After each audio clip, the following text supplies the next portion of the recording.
Hi everyone! Good evening! I'm back! It's your Mama Sam dito sa ating Mama Sam Chika ngayong araw na to. So, kamusta naman kayo? So, eto na! So, magkwentuhan tayo ng bonggang-bongga. So, ayan na, may Christmas tree na. So, ibig sabihin, malapit na ang Pasko. So, Merry Christmas naman sa inyong lahat.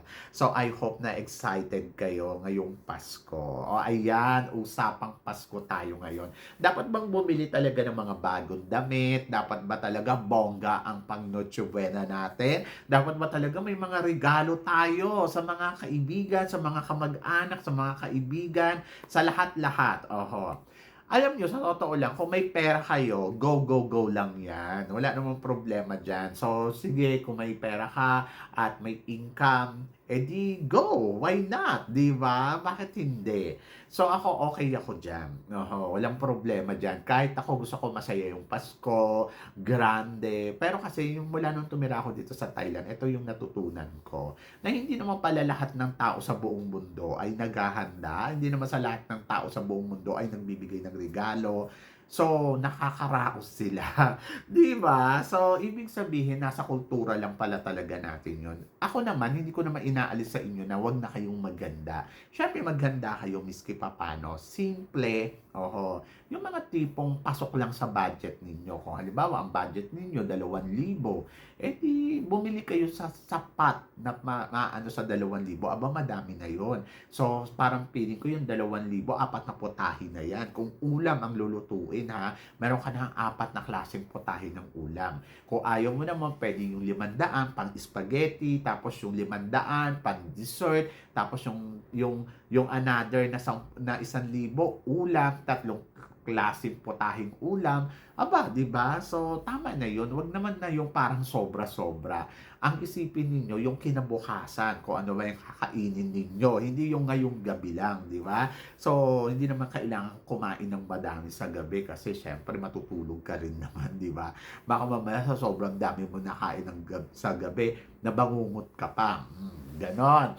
So ako, para sa akin, piliin natin maging practical, lalo na sa hirap ng buhay ngayon.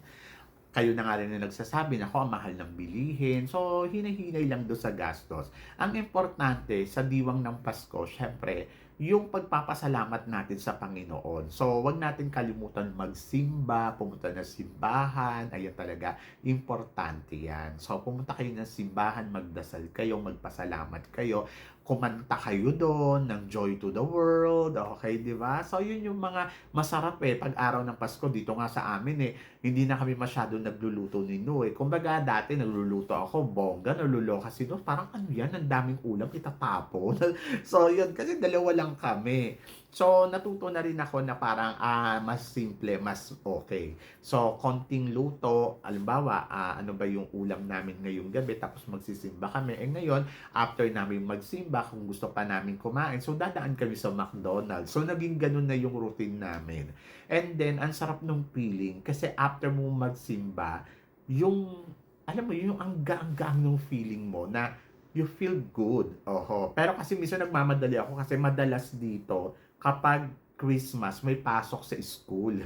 Kaya sabi ko, kakaloka, kailangan tumakbo, kailangan magmadali, ganon. But, naididiwang ko siya sa puso ko, nadidiwang ko siya sa pagsisimba ko sa simbahan, and then, ayun, nagdadasal lang talaga ako. Kasi parang, ayun, ninanamnam ko yung mga kantang Silent Night, feel na feel ko yan. Yung mga Joy to the World, nangingilang-ilabot pa ako niyan. Kasi siguro nandoon siya sa puso ko, and then masaya yung puso ko, masaya kami nino, importante yon. And then siguro masaya yung pamilya ko, masaya na ako doon, yung gano'n, yung alam ko na masaya sila, oo. At lagi kong pinagpapasalamat na walang may sakit sa mga kapatid ko, yun talaga.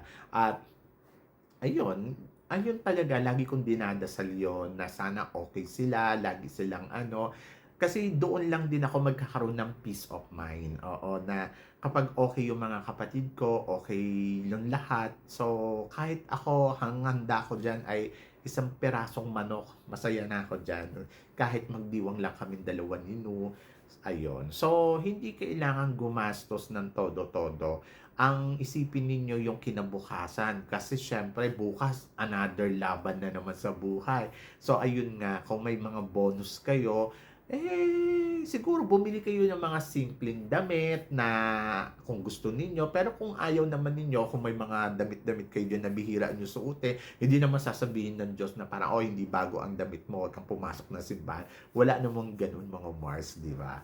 So, wag na rin masyadong gumastos sa mga bagong damit. Ewan ko kasi ako kasi every month bumibili ako ng ano, ng damit, eh. So, may budget ako do'n na paisa-isang libo, 2,000 na, "Oh, eto pambili ko 'to ng damit." So, may mga damit naman ako diyan na hindi ko pa nasusuot, oh, 'di ba? So, 'yun. So, ang dami-dami kaya eto, oh. Eto, oh, shinoping namin nung nakaraan. Tapos ayan, 2 set ng damit 'yan. Hindi ko pa nga nabubuksan, nakalagay lang diyan, oh. So, plano ko 'yan na rin yung pang-Christmas at pang-New Year ko, oh, 'di ba? Kasi parang bakit pa ako bibili, oh. Tapos meron pa ako dong bagong damit sa aparador na hindi ko pa rin nasusuot na puwede ko din naman suotin. Hindi kasi ako yung ano, yung sa mga damit, yung parang, kailangan bongga yung mga suot ko everyday, yung gano'n. Wala akong gano'n mga Mars. Sobrang isa 'yan sa mga natutunan ko na dapat hindi ko ibigay sa sarili ko na masyado. Namimili ako ng damit kasi parang, "Oh, sige, okay." Sabi kasi ni nung bumili ng damit. Pero hindi ko siya priority na ano, siguro ang priority ko pagkain talaga. Kaya gusto ko laging may pagkain sa table or sa refrigerator, yung refrigerator laging puno. Kaya siguro ganito rin ako kataba kasi wala akong ginawa kundi lumamon na lumamon na lumamon na lumamon, gano'n. Pero happy naman ako. Doon ako kontento. At ngayon, hindi ko na siya masyado ano na dapat, "Ay, bili tayo ng bili ng food," kasi nasasayang, hindi na nga nakakain. Kasi nga, ngayon nagbabawas-bawas na rin ang Mama Sam ninyo sa mga food kasi nga lumulobo tayo ng bonggang-bongga. Siyempre dapat lagi tayong maganda, ngayon nagkakasakit tayo sa mga tuhod, rayuma, yung mga gano'n. Ito lang naman yung mga main problem ko, tsaka yung aking high blood kasi nga lamon pa more, 'di ba?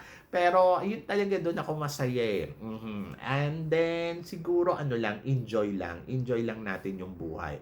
And then ayun, piliin natin na maging masaya araw-araw. Hindi lang sa araw ng Pasko. Dati nga 'pag Pasko, sus ko, grabe yung spirit 'no, talagang ang taas ng energy. Dati laging bago lahat, kailangan may pampanood ng sining, gano'n. Ngayon puwede mong gawin 'yan kahit hindi Pasko. Puwede kang pumunta ng simbahan, magsimba, inamdamin yung joy to the world kahit hindi araw ng Pasko. So, basta naka-dedicate lang talaga. And then ayun, hinay-hinay lang sa gastos kasi nga hindi din na biro ang mga gastusin ngayon. So, dapat maging wise, ganon. Wise lang, ganon. And then, enjoy. Enjoy lang. Kung may extra, di go, di ba? Magpabongga. Pero kapag walang extra, tama na yung simple lang. Hindi ko inaalis sa inyo na huwag kayong mag-ano. And then, kung gusto nyo magbigay ng regalo, magbigay kayo ng regalo.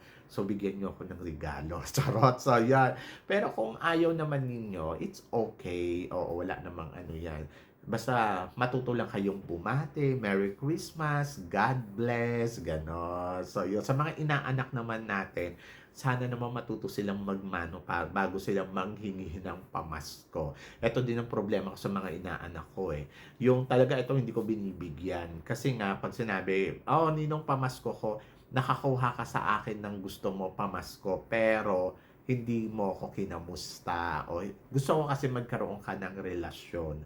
Hindi yung parang kilala mo lang ako dahil Pasko o mamamamasko ka. 'Di ba? So, yon. So, dapat may relationship. Hindi lang sa araw ng Pasko, kundi sa every time, every day na, "Oh, ninong, kamusta ka dyan? Okay ka lang ba?" Para at least, 'di ba, ikaw din, prepared mo yung sarili mo, "Ay, bigyan ko nga tong inaanak ko."